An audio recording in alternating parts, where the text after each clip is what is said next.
Let me ask you something. Do you think rich people wake up one day and magically become successful? Because if that were true, my alarm clock would be a millionaire by now. Today's story isn't about luck.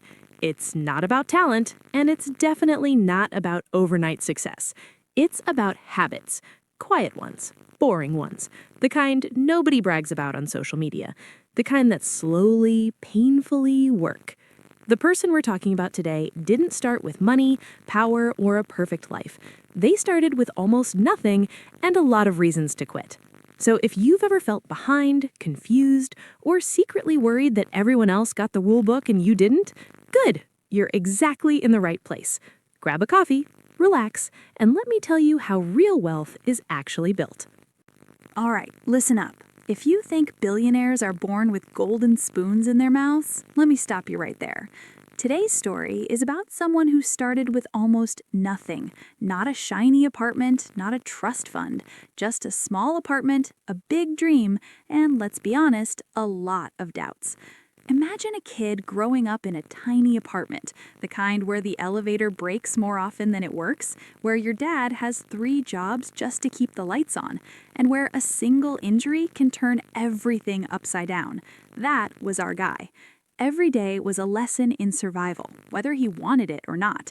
And survival teaches you things money can't buy: attention to detail, patience, and the subtle art of noticing opportunities nobody else sees. Fast forward a little. He's grown, but not rich yet. He's hustling, learning, making mistakes. And oh, there were mistakes. Some would have made him quit. Some almost did. Remember that first moment he walked into a tiny coffee shop and thought, I can make this better. I can turn this into something bigger.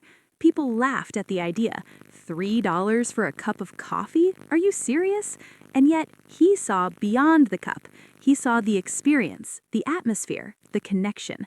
He saw the chance to turn something ordinary into extraordinary. And that's habit number 1 right there: seeing value where others see nothing. Most people walk past opportunity every single day because they're looking for something huge, flashy, or guaranteed. But he was patient. He noticed the small things that could grow into massive results. And trust me, that kind of patience doesn't come easy. Next comes the hustle. He worked like a machine, not in a scary, burnout kind of way, in a deliberate, focused, learn every day kind of way. He studied the market, studied people, studied himself. Every tiny detail mattered. Every misstep became a lesson, every rejection a push forward. He started talking to employees, listening to customers, understanding the psychology of why people choose what they choose. That's habit number 2, constant learning and reflection. Then the risk, because no success story is complete without it.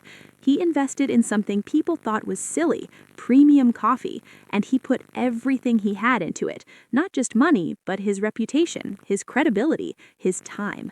People around him were nervous, investors doubted him, friends questioned him, but he didn't care. He knew that playing safe rarely makes history. Risk isn't about being reckless, it's about calculated courage.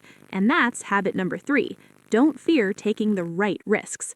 Now let's talk growth. He didn't just make one shop work, he thought bigger. He created a system, a brand, an experience that could scale, not by cutting corners, not by faking quality, but by designing a business where every detail mattered, from the smell of the coffee to the smile of the barista.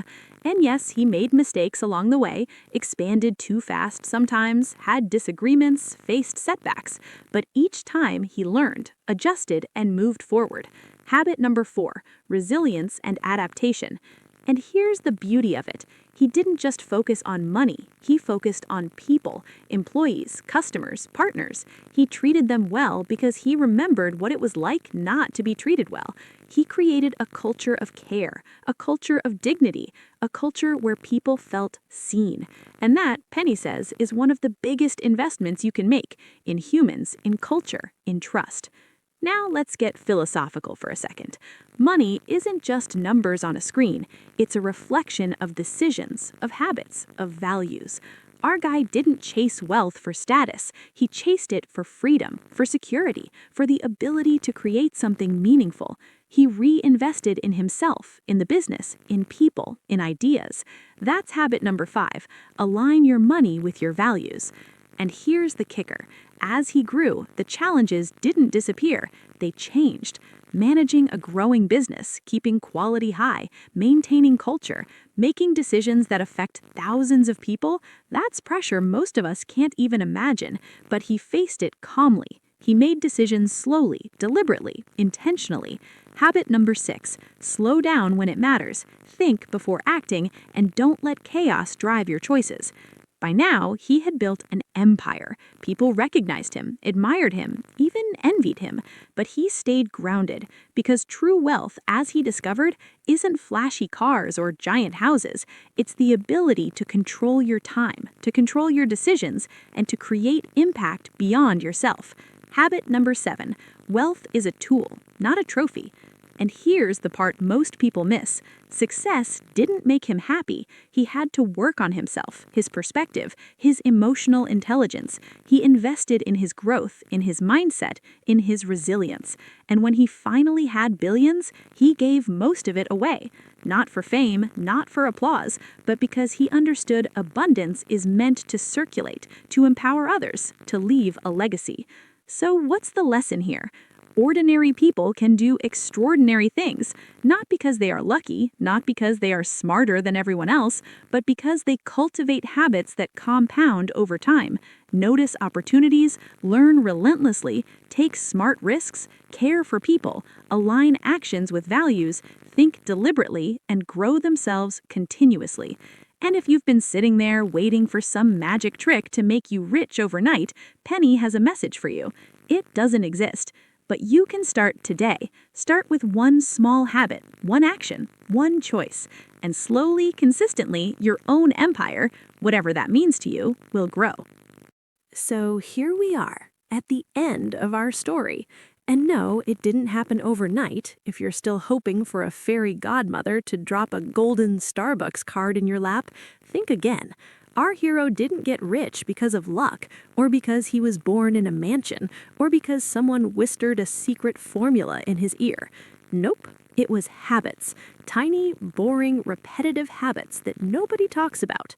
He learned to see value where others didn't, to treat every small detail like it mattered, and to take risks that looked insane to everyone else. He learned patience, resilience, and the quiet power of thinking before acting. And above all, he invested, not just in coffee or business, but in people, culture, and himself. That's the real secret sauce.